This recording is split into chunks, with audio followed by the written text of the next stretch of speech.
En primer lugar, quiero agradeceros la invitación que me habéis hecho a este pequeño congreso y después pedir a todos disculpas no poderme expresar en italiano. Y vamos a ver cómo salimos de esta aventura.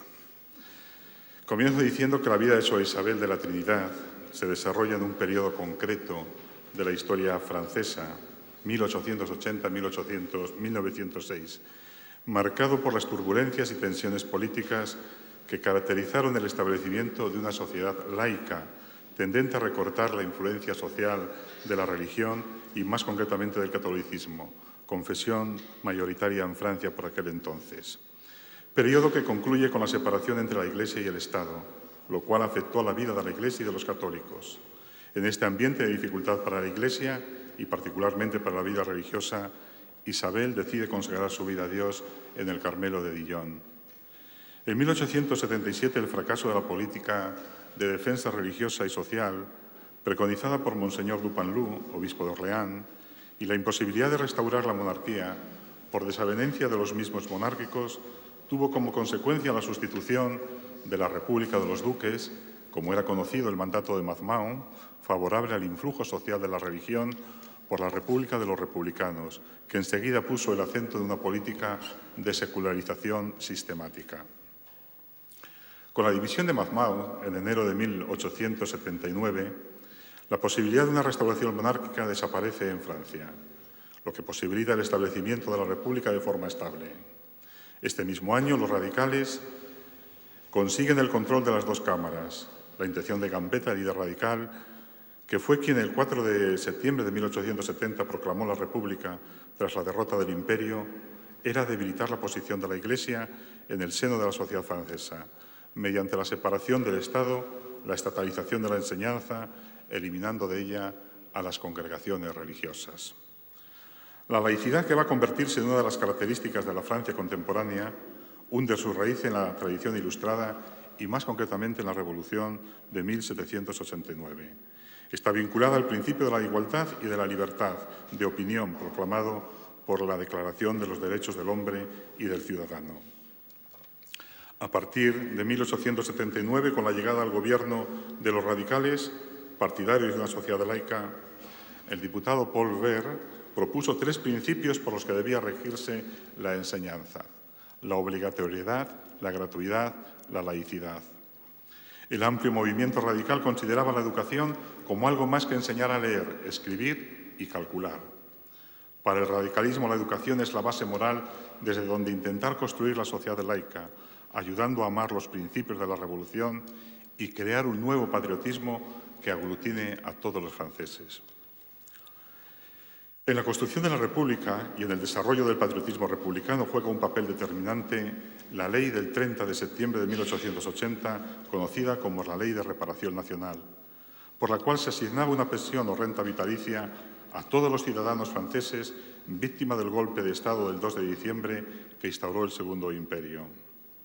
La Ley de Reparación refleja el espíritu de la Tercera República, la cual, rompiendo con el Segundo Imperio y con la Restauración, se consideraba heredera de la Primera República, de la Segunda República y de la tradición republicana iniciada en la Revolución de 1789. A partir de este momento se va a intentar la republicanización, que va a intentarse una laicización de la sociedad francesa a través de una serie de medidas. Una de ellas es el desarrollo del culto republicano.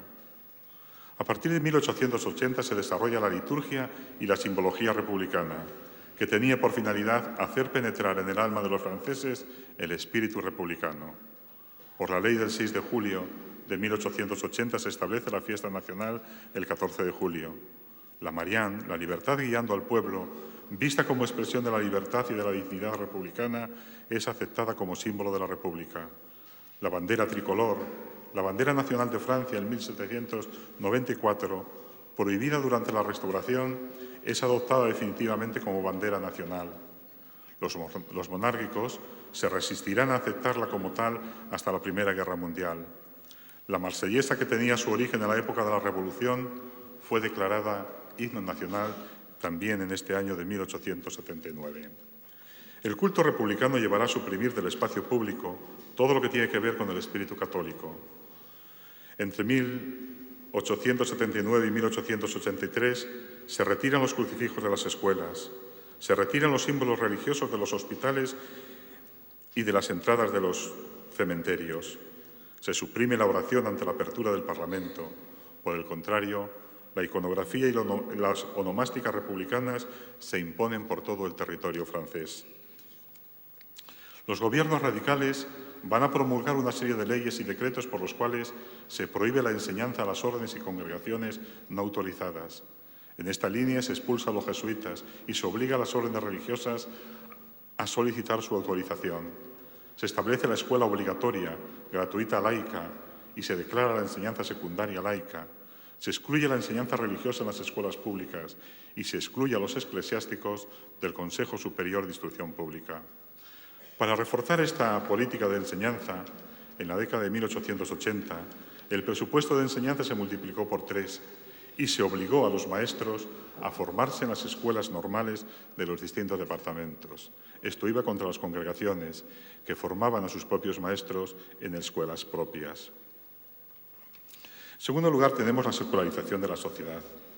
A partir de los primeros años de la década de 1880, se buscó el establecimiento de la sociedad laica sin ninguna referencia religiosa en la vida pública.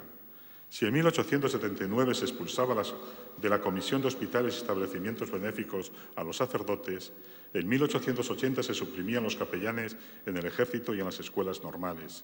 Este mismo año se suprimía el descanso dominical obligatorio y se establecía el matrimonio civil, prohibiendo a los sacerdotes oficiar cualquier matrimonio no contraído previamente en presencia de un funcionario civil, y por ley del 17 de julio de 1884 se restablecía el divorcio. En 1881 se secularizaban los hospitales y por ley del 14 de abril de este mismo año se derogaba la norma por la cual en los cementerios debía haber separación de creencias. La ley del 27 de julio de 1884 laicizó los hospitales navales y militares y por ley del 15 de noviembre de 1887 sobre entierros libres se prohibió cualquier acto que contraviniese los deseos de una persona difunta que hubiese manifestado su voluntad de ser sepultada sin ceremonia religiosa. En este campo de la secularización de la sociedad, la ley del 15 de julio de 1889 asimilaba a los clérigos al resto de los ciudadanos, acabando con los privilegios que venían gozando desde 1808, entre otros el de la exención del servicio militar. Se obligó a que los seminaristas hiciesen un año de servicio militar de los 3 que marcaba la ley, exceptuando aquellos que se dedicaban a la enseñanza en el extranjero por un periodo de 10 años o estuviesen en misiones. Finalmente, en 1905, los seminaristas quedaron equiparados al resto de los ciudadanos, teniendo que realizar 2 años de servicio militar, así como cualquier otra obligación impuesta a los reservistas hasta los 45 años. La encíclica Nobilissimas Galorum Gens fue la respuesta de León XIII a la política anticlerical de Julio Ferris, y León XIII, tras referirse al glorioso pasado católico de Francia, reconoce la existencia de una serie de ideologías hostiles a la Iglesia y defiende el papel de la familia en la educación de los hijos, condenando la enseñanza neutra, pues sin enseñanza religiosa, lo que se busca por parte del Estado es la formación de generaciones ateas. Daba una serie de normas prácticas en las que pedía al episcopado actuar para mantener y fomentar la fe, fomentar las vocaciones religiosas y la docilidad del clero, formar a seglares selectos consagrados a la defensa de la religión e insistía en la necesidad de la unidad y la obediencia de todos los católicos en torno al episcopado, así como fomentar la unión entre Francia y la Santa Sede. Con relación al problema de la forma de gobierno, el Papa pedía a los católicos franceses la aceptación del régimen republicano. Entre las medidas prácticas que toma estaba la de favorecer el nombramiento de obispos partidarios de la Tercera República e impedir que los católicos formasen un partido de inspiración netamente católica, a imagen de lo que había sucedido en Bélgica, Holanda y Alemania. El deseo de León XIII era que los católicos aceptasen el régimen republicano que estaba apoyado por la mayoría de la población. En esa línea apoyó la iniciativa del cardenal Lavillerie, quien en el brindis de Argel del 12 de noviembre de 1890 invitaba a la obediencia a la República por ser la forma de gobierno mayoritaria escogida por los franceses. La toma de postura del cardenal disgustó a los legitimistas franceses y no todo el episcopado se adhirió a ella.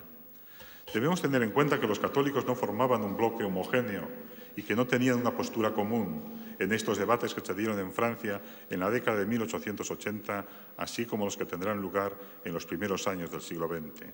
Los había intransigentes, los había acomodados, que abandonaron la relación con la jerarquía, y les había moderados, que deseaban compaginar la herencia de las luces, el espíritu democrático y el catolicismo. Moderados que fueron marginados por los intransigentes y los acomodados, pero que llegaron a ocupar puestos importantes en la sociedad política del momento. Con la llamada a la aceptación de la República, León XIII no quería bautizar la República. Tampoco pretendía fundar un partido católico, como hemos dicho, sino reunir a los católicos de todas las tendencias junto con los republicanos moderados en una amplia alianza conservadora. Esa alianza debía contribuir a la recristianización, apoyándose en su electorado y en su poder en el Parlamento. Sin embargo, tal concepción era difícilmente aceptable para la mayoría de los obispos y de los laicos representantes de la opinión pública católica. La laicización de la enseñanza. Un segundo momento de la política de laización de la sociedad francesa viene con el acceso al poder del llamado Bloque de Izquierdas o Gobierno de Defensa Republicana, 1899-1905, constituido por Val de Rousseau y formado por radicales de izquierdas y socialistas. Como consecuencia del caso Dreyfus, cuando un sector del catolicismo desató una campaña de odio contra las minorías judías, protestantes y francmasones, el bloque de la izquierda va a llevar a cabo una política radicalmente republicana, prosiguiendo la política de laización del Estado y la lucha contra las congregaciones religiosas, justificada por la gran influencia que éstas tenían en la sociedad francesa, dominando el campo de la enseñanza. Para los radicales era necesario apoderarse de las conciencias, borrar a Dios de las conciencias de la gente. De ahí la necesidad de acabar con la enseñanza cristiana en las escuelas. Los radicales buscaban separar la moral de la religión, a la que consideraban decadente, y establecer una misma enseñanza para niños y niñas, ya que los radicales estaban convencidos que el enfrentamiento socio-religioso que se daba en la sociedad francesa se debía a que mientras los niños recibían una educación alejada de la religión, las niñas son mayoritariamente educadas bajo la influencia de la religión. La nueva moral, la moral laica o el civismo republicano, que es lo que deben enseñarse en las escuelas, se apoyaba en los valores de la Revolución de 1789 y en las ciencias. Esta política se tradujo en la Ley de 1 de julio de 1901, en la que se concedía plena libertad a las asociaciones civiles, mientras que se las restringía a las asociaciones religiosas, sometiéndolas a un estrecho control por parte del Estado, al que se concedía la capacidad de autorizar o no la existencia de congregaciones en función de la utilidad para la sociedad. Según la ley, no se podía constituir congregación alguna sin tener un estatuto en el que se definiese de modo claro sus actividades y fines. Por otra parte, las congregaciones que careciesen de autorización gubernamental o no recibiesen del Parlamento la oportuna autorización debían ser disueltas. La ley fue aplicada de forma muy restrictiva. De hecho, la mayor parte de las peticiones, 144 comunidades las solicitaron, que debían ser expedidas por el Parlamento, fueron rechazadas, salvo de las congregaciones o comunidades misioneras. Otras 548 comunidades, entre ellas los jesuitas, benedictinos, carmelitas, tuvieron que secularizarse o abandonar el país. Además, el artículo 14 de la ley prohibía la enseñanza a los miembros de las congregaciones no autorizadas. León XIII deploró esta política contra las congregaciones y recomendó a los católicos la unidad en la lucha. La política de acción republicana a partir de 1902, con la llegada al poder de los radicales socialistas y abanderadas por Émile Combes, el antiguo cura convertido en anticlerical, como le llamaban, se convierte en anticlericalismo militante, manifestándose de manera drástica en el campo de la enseñanza. No debemos olvidar que para Combes el clericalismo, la influencia del clero y de las congregaciones religiosas en la sociedad es el problema con el que hay que acabar. La política de Combes se desarrolló en 3 fases. En 1902 cierra los establecimientos de enseñanza no autorizados. 3.000 escuelas fueron rechazadas. En marzo de 1903 se rechaza por la Cámara de Diputados la autorización demandada por las congregaciones. 2.300 escuelas fueron cerradas. Y en tercer lugar está la Ley del 7 de julio de 1904, que pone en entredicho a las congregaciones de enseñanzas autorizadas. 1.843 escuelas congregacionales fueron cerradas. La política provocó dificultades, como fue la amenaza de ruptura con la Santa Sede, que culminará con la separación Iglesia-Estado. El triunfo de la laización viene con la separación de la Iglesia y el Estado, que es el último estadio de la política radical iniciada en 1880. Los gobiernos radicales consideraban la separación del Estado y de la Iglesia como el término natural y lógico del progreso hacia una sociedad laica, desembarazada de todo vínculo clerical y religioso. Rouvière, sucesor de Combes, será el encargado de llevar a cabo este proyecto. El pretexto para la aprobación de la ley fue la cuestión de 2 obispos, el de Dijon, luego lo veremos, y el de Laval. Pío X había invitado a estos 2 obispos a que viniesen a Roma para responder a algunas graves y notorias acusaciones que contra ellos habían levantado. Tratándose de una cuestión de orden estrictamente disciplinar, podía hacerlo y estaba en su pleno derecho, porque el artículo 5 del Concordato exigía la intervención del Estado en el nombramiento de los obispos, pero no se decía que el Estado pudiese y debiese ingerirse en cosas que solo miraba a la disciplina de la Iglesia. Sin embargo, los 2 obispos, en vez de obedecer al Papa, recurrieron al Gobierno, el cual pretendió que las cartas papales que invitaban a ir a Roma a los 2 obispos fuesen retirados, manteniendo que la Santa Sede no tenía derecho de comunicarse directamente con los obispos de Francia. La Ley de Separación, aprobada el 9 de diciembre de 1905, fue redactada por una comisión de 33 diputados, presidida por Aristide Briand, diputado socialista, que, a diferencia de Combes, buscaba una ley de conciliación. En la elaboración de la ley se manifestaron 2 concepciones de la separación. Una liberal, partidario de conceder a la Iglesia su autonomía, Iglesia libre en un Estado libre. La segunda, de corte anticlerical y galicano, que buscaba mantener a la Iglesia bajo la supervisión y el control del Estado. También entre los católicos se dieron distintas posturas ante la ley. La de aquellos que defendían la vigencia del sistema concordatario, pues veían en el sistema de separación un ataque frontal a la Iglesia, un intento de destruir la religión, tal y como lo expresó el sacerdote Gairot, diputado por Finisterre. Vosotros queréis destruir el catolicismo en este país, queréis aniquilar la religión.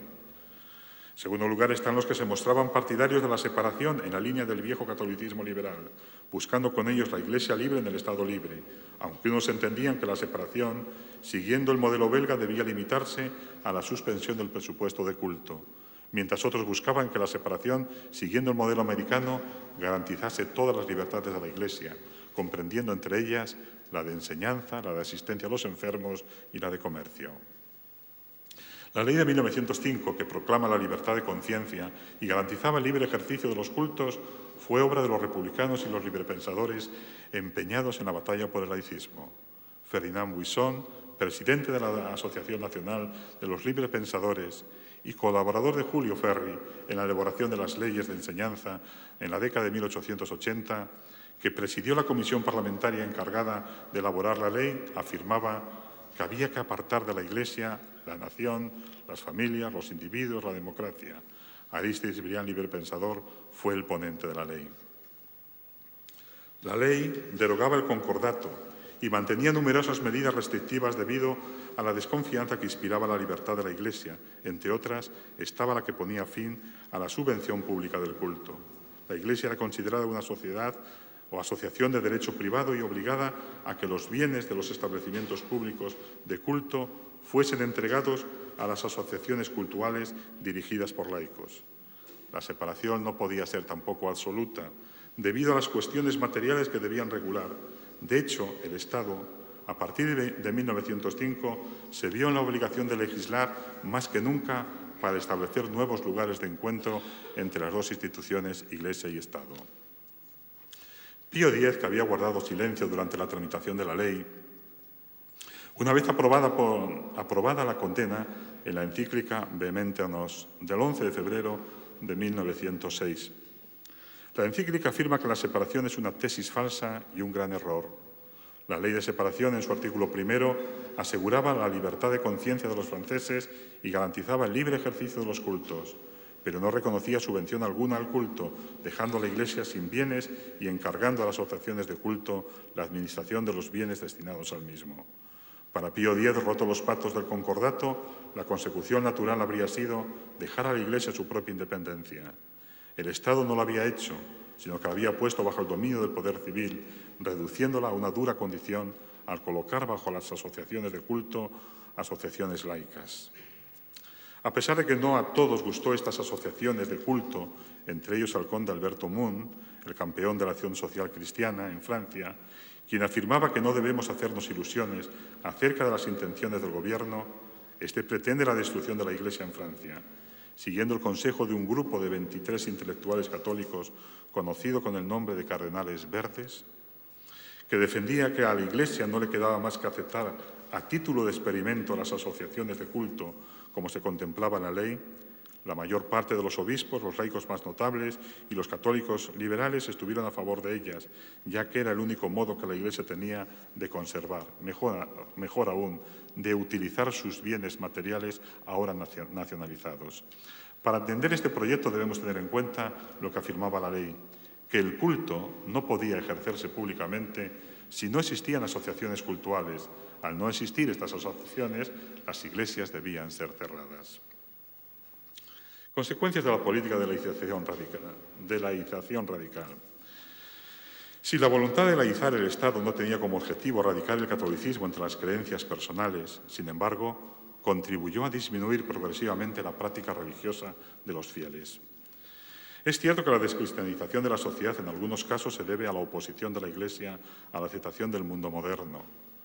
El 8 de diciembre de 1864, Pío IX, en el Sílabos, enumeraba los principales errores de nuestro tiempo, afirmando que la Iglesia católica no puede reconciliarse con las ideas vehiculadas por la modernidad. Ante esta toma de posición, muchos católicos se vieron obligados a escoger entre su fe y su modernidad. La descristianización latente en la década de 1870 va a acelerarse con la política de laicización llevada a cabo por los radicales. Durante la década de 1880, periodo de una intensa política radical, se asiste a una disminución en la práctica religiosa, tanto en las zonas rurales como urbanas. Se asiste también a una disminución de las vocaciones al sacerdocio, más acentuada a partir de la Ley de Separación de la Iglesia y el Estado. Las ordenaciones pasaron de 1.518 en 1904 a 1.114 en 1909 y 704 en 1914. En algunas diócesis el número de nuevos seminaristas disminuyó en un 75% en 10 años, fenómeno que afectaba también a las regiones de mayor religiosidad. El fenómeno era más grave porque va acompañado de la crisis del clero que pasaba la Iglesia francesa provocada por el modernismo, que originó numerosas defecciones en una élite intelectual ya escasa. Aunque la descristianización se había iniciado ya antes de la separación, el padre Naudet acuñó la frase «Francia, país de misión» en 1893. La separación aceleró el proceso. Es cierto que la mayoría de los franceses conservaba, según Clemenceau, hábitos cultuales, al menos en los momentos más importantes de la vida: nacimiento, bodas, entierros. Los informes de los predicadores de misiones señalan unánimemente los progresos de la indiferencia religiosa, sobre todo en los hombres. Las estadísticas confirman estas impresiones. En Limoges, el número de niños no bautizados pasa del 2,5% en 1899 al 19,2% en 1904 y al 33,9% en 1914, en tanto que el número de entierros civiles se cuadruplica en 10 años. El descenso de la práctica religiosa se inicia incluso en regiones tradicionalmente piadosas como Bretaña, que hasta entonces había permanecido fiel, y se extiende a los ambientes femeninos, en particular a las alumnas de los liceos y escuelas superiores. Pero no todo va a ser negativo. Con la aprobación de la Ley de Separación, la libertad otorgada a la Iglesia de Francia va a servir para una renovación de la misma. En París, a pesar de la confiscación de la mayor parte de los bienes eclesiásticos, se construyeron entre 1906 y 1914 más iglesias que durante todo el siglo concordatario, es decir, todo el siglo XIX. El clero dejó de estar sometido al control meticuloso de las autoridades administrativas. Los laicos se vieron impulsados a asumir más responsabilidad en la Iglesia. La separación ayudó a evolucionar al catolicismo francés, pasando de la era de los individuos, como había sido el siglo XIX, a la de las asociaciones laicas, como va a ser el siglo XIX. Y también se dará una renovación entre los intelectuales. A la generación de Huysmans, Bourget, Brunetière seguirán nombres como Boutroux, Bergson y más tarde Paul Claude, Peguit y Chickary. Debemos destacar también el vigor de las congregaciones religiosas, las cuales, a pesar de la política anticongregacionista de los radicales, florecieron en Francia. 416 congregaciones llegaron a fundarse en esta nación. En esta pujanza de la vida religiosa y de la piedad en Francia influyeron favorablemente una serie de factores. Las peregrinaciones como factor popular a Montmartre, Paray-le-Monial, Lourdes y Jerusalén, así como la devoción al corazón de Jesús y la piedad eucarística con la adoración al Santísimo Sacramento. De los congresos eucarísticos celebrados, 9 de ellos a partir del Lid 1881 se celebraron en Francia. Francia fue además la gran potencia misionera del mundo católico entre finales del siglo XIX y principios del XX. Curiosamente, mientras en la metrópoli se combatía el catolicismo, las autoridades republicanas no ponían ninguna traba a los religiosos que trabajaban en las colonias. Todo lo contrario, los favorecían y apoyaban. Los misioneros franceses prestaron valiosos servicios tanto para la extensión de la fe católica como para la expansión del imperio colonial. Los padres blancos de la Villerie en el África del Norte y Central, las sociedades del Espíritu Santo en América, los jesuitas en Madagascar, los carmelitas con su misión de Bagdad en Oriente Medio, los lazaristas en Oriente, Indochina y China. No debemos olvidar el desarrollo a impulso de León XIII de las obras y organizaciones extraeclesiales, especialmente las sociedades en forma de círculos y asociaciones, de las cuales la más importante fue el Sillón, el Surco, el movimiento patrocinado por Marcenier y un grupo de estudiantes del Colegio de San Estanislao de París, que buscaban la conciliación del cristianismo con los principios sociales y políticos de la Revolución Francesa, en torno a los cuales se había construido la Francia contemporánea. En las elecciones de 1906, con la llegada al poder de lo radical de Clemenceau, la política anticlerical pasa a un segundo plano. Vamos a hablar de Monseñor Albert Lenordet, el obispo de Dijon. Los combates ideológicos, la atmósfera de anticlericalismo, las leyes contra las congregaciones, todo lo que se vive en París y que define la política de la Tercera República frente a la Iglesia, tiene también su repercusión en Dijon, una ciudad de provincias, y más cuando el mismo obispo, Monseñor Lenordet, simpatizaba con la política republicana y estaba implicado personalmente en dichas polémicas.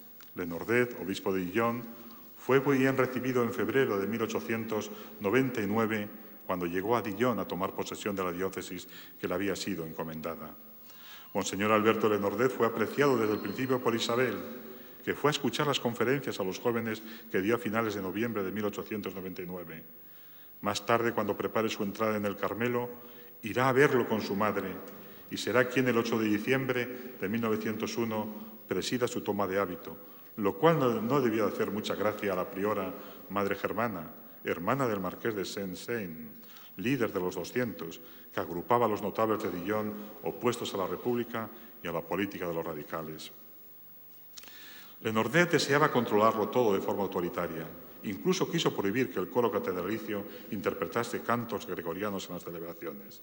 La medida le enfrentó no solo a los fieles, sino al mundo artístico de Dijon, a la Academia de Música de la ciudad. En 1902 se interviene en la Escuela de San Francisco de Sales, dirigida por el sacerdote Christian de Berthenier, apoyado por la burguesía y los sectores de la nobleza, que eran quienes financiaban la escuela. Monseñor Nordet quiso reservarse para sí la facultad de nombrar al director de la escuela y que los sacerdotes profesores le considerasen a él como superior de la misma. Esta medida le granjeó la antipatía del grupo de los 200, que eran los representantes principales de las principales personalidades de Dijon y los que financiaban la escuela. En octubre de 1902 se negó a firmar la carta de protesta del episcopado francés condenando la ley sobre las congregaciones, lo que en Dijon fue interpretado como una traición. En abril de 1903, por medio de Marigny, su vicario general, pidió a la priora de las Carmelitas, la Madre Germana, que cerrase la capilla conventual al público.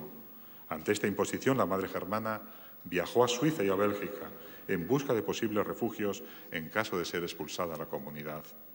Esta actitud de complacencia hacia el gobierno republicano, no comprendida por sus fieles, fue el punto de partida de una campaña contra su persona. Los primeros incidentes tuvieron lugar en la tarde del 31 de diciembre de 1903, cuando, con ocasión de la felicitación navideña, al clero faltaron todos los sacerdotes de la parroquia de San Benigno. El obispo pregunta al arcipreste Bizuar sobre la ausencia, a lo que éste respondió: «Cierre usted la puerta a todos los francmasones». El 9 de febrero de 1904 aparece un artículo en la hoja nacionalista de París, Le Gaulois, aparentemente escrito por Bizuar, quien había lanzado la acusación de que el obispo era francmasón. En Dijon se multiplicaron las manifestaciones de hostilidad contra su obispo. El 23 de febrero fue abucheado durante un sermón en la catedral. El 28 del mismo mes, la práctica totalidad de los seminaristas, 60, que iban a ser ordenados de sus diáconos y órdenes menores, se negaron a recibir la ordenación de su obispo. Como reacción, Lenordet expulsó a 5 seminaristas, con los que se solidarizaron los que iban a ser ordenados, más otros 23 que abandonaron el seminario.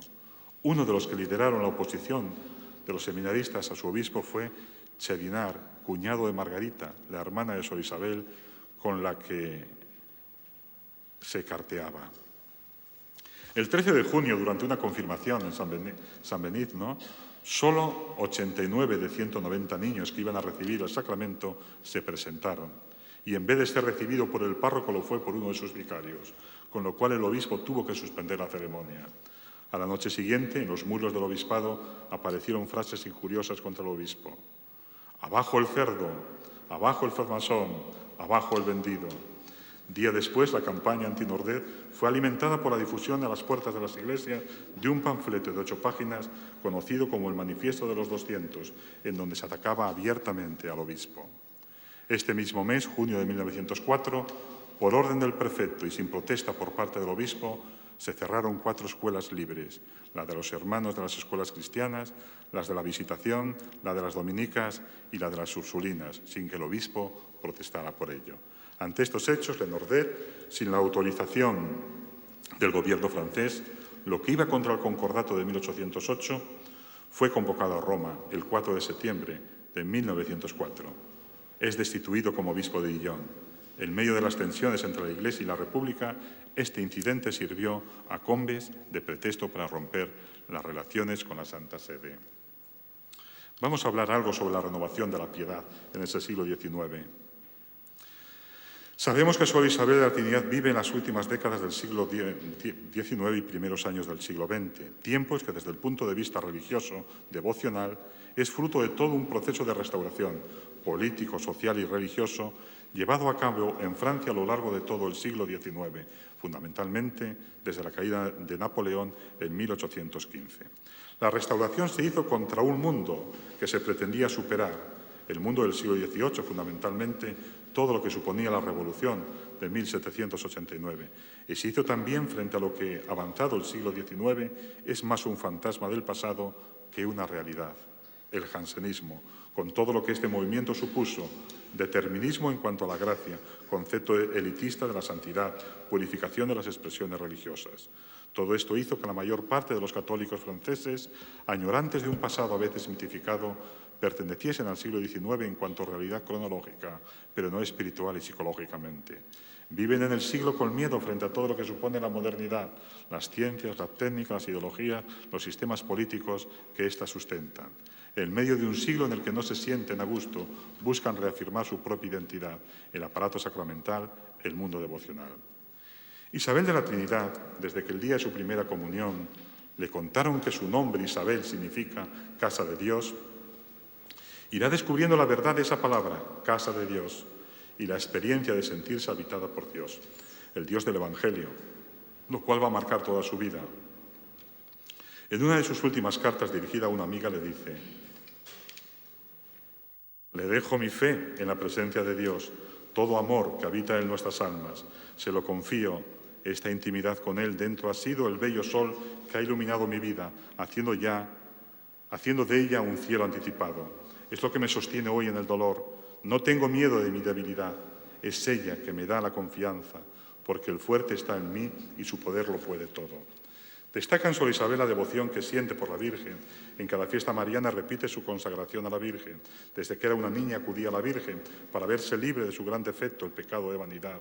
Y a ella pide la gracia de morir joven. Y como María quiere sumergirse en continua adoración, en este sentido escribía a su hermana: piensa lo que pasaría en el alma de la Virgen cuando después de la encarnación poseía en ella el Verbo encarnado, el don de Dios. En qué silencio, en qué recogimiento, en qué adoración más profunda debió sumergirse en el fondo de su alma para estrechar a aquel Dios de quien era madre. Además de consagrarse a la Virgen, Isabel alimenta su devoción mariana visitando algunos de los santuarios marianos más importantes de Francia: Nuestra Señora de Domoa, de Fourvière, Nuestra Señora de la Guardia en Marsella, Nuestra Señora de las Victorias en París, pero sobre todo Lourdes, aquel llama mi rincón del cielo, y al que tiene por un auténtico remanso de paz, un paraíso donde hubiera deseado vivir eternamente y al que visitó 3 veces. Para Isabel de la Trinidad la piedad no era algo vano con que llenar el tiempo muerto de una joven en una ciudad de provincia o en el claustro del Carmelo, sino una verdadera necesidad espiritual, estar con el único absoluto, con Dios, con Cristo. Además, la vida de piedad la lleva a descubrir la necesidad de comprometerse apostólicamente, lo cual lleva a cabo en el patronato de la fábrica de tabaco de Dijon, en donde organiza juegos, representaciones de escenas evangélicas, el mes de María para los niños o el catecismo. Y concluyendo, porque se va acabando el tiempo, tenemos que decir que Isabel de la Trinidad muere el 9 de noviembre de 1906. Ese mismo día, en la Cámara de Diputados, el diputado y futuro ministro René Viviani hacía la apología y el balance de la obra de la descristianización llevada a cabo entre los franceses por los gobiernos radicales. Hemos arrancado la fe de la conciencia humana. Mientras un miserable oprimido por la fatiga de la jornada doblaba las rodillas y hacía genuflexión, nosotros lo hemos levantado. Le hemos dicho que detrás de las nubes había solo quimeras. Juntos, en un gran gesto, hemos apagado las luces que ya nadie volverá a encender. No todo fue como afirma el diputado Viviani, pues en los últimos años del siglo XIX y principios del XX se asiste en Francia a un renacimiento del catolicismo. Reconocía el poeta Paul Claude, convertido en la Noche Buena de 1886, que alrededor de 1880, cuando estaba en su apogeo la literatura naturalista, quien deseaba tener un puesto en las artes, las ciencias o la literatura era antirreligioso, que todos los grandes hombres de aquel siglo que declinaba se distinguieron por su hostilidad contra la Iglesia. Emilio Zola acaparaba la actualidad literaria, Augusto Conde y Émile Durkheim sentaban las bases de las ciencias sociológicas, el hombre asimilado cada vez más al animal, desorbitándose las tesis de Darwin, para cercenar toda realidad espiritual. Pesaba solo el medio, la herencia biológica y social de cada individuo y sociedad. Ernesto Renan, a quien Claude llama el gran impostor, disociaba el Jesús histórico, un hombre incomparable del Jesús de la fe, con lo cual pretendía hacer tambalear la doctrina cristiana. Se buscaba organizar científicamente la humanidad.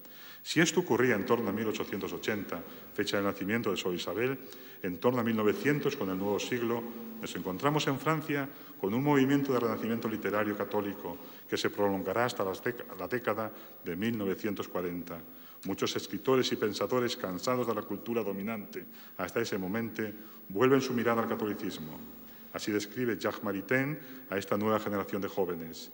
Llevaban en sí esa angustia que es el único producto serio de la cultura moderna y una especie de desesperación activa, iluminada solamente, aunque en su fundamento aparente, por la seguridad interior de que un día se les mostrará la verdad de que tanta hambre tenían y sin la cual les era imposible aceptar la vida.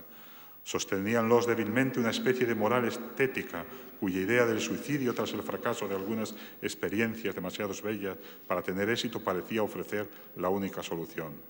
Mientras tanto, gracias a Bersón, depuraban su espíritu de las supersticiones científicas de que la Sorbona los había llenado, pero sin ignorar que la intuición bersoniana solo es un refugio demasiado inconsciente contra el nihilismo intelectual lógicamente preparado por todas las filosofías modernas. Esta generación desarrollará una literatura que pretende volver a la verdadera cultura francesa, es decir, al catolicismo, como ellos decían, contra el laicismo, contra lo que consideraban la inevitable decadencia, querían reconstruir una sociedad guiada por la religión. Si a finales del siglo XIX los católicos más dotados para la escritura eran ninguneados por sus correligionarios, la situación cambiará radicalmente a medida que tome cuerpo el Renacimiento católico formado por laicos y en su mayor parte conversos. De los autores menores que la opinión pública católica de finales del siglo XIX tenía por canónicos, no quedará rastro. Por el contrario, los autores que emergerán en este periodo de entre siglos, Bloy, Peguy, Claude, Bernanos, perdurarán en la tradición literaria. La conversión en 1913 del nieto de Renan, Ernesto Sicari, será vista como el desquite de la nueva generación respecto al anterior positivista.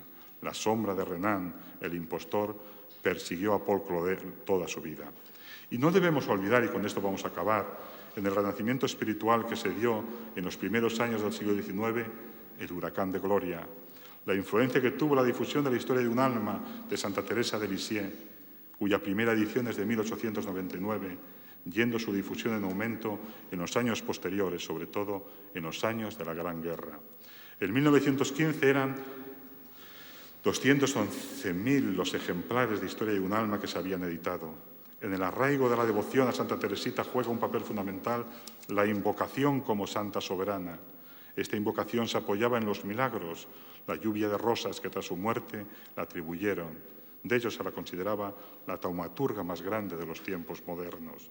Durante la Gran Guerra, sin haber sido aún beatificado, fue de las más invocadas, junto con la Virgen María y Juana de Arco, por los soldados franceses que tuvieron que soportar el infierno de las trincheras. Muchos de ellos, entre otros, el nuevo beato, el padre María Eugenio, llevaban la historia de un alma en la mochila, ahí en las trincheras. La sepultura de Teresa del Niño Jesús en el cementerio de Lisieux se convirtió en lugar de peregrinación para los soldados que se encomendaban a ella. Los soldados la tenían por amiga, confidente, santa. La amamos, decían, la veneramos, la imploramos. Los soldados reconocían que le debían la gracia de una buena muerte, de su protección en el campo de batalla, de su vuelta a la fe, de una comprensión sincera de la vida cristiana. He dicho.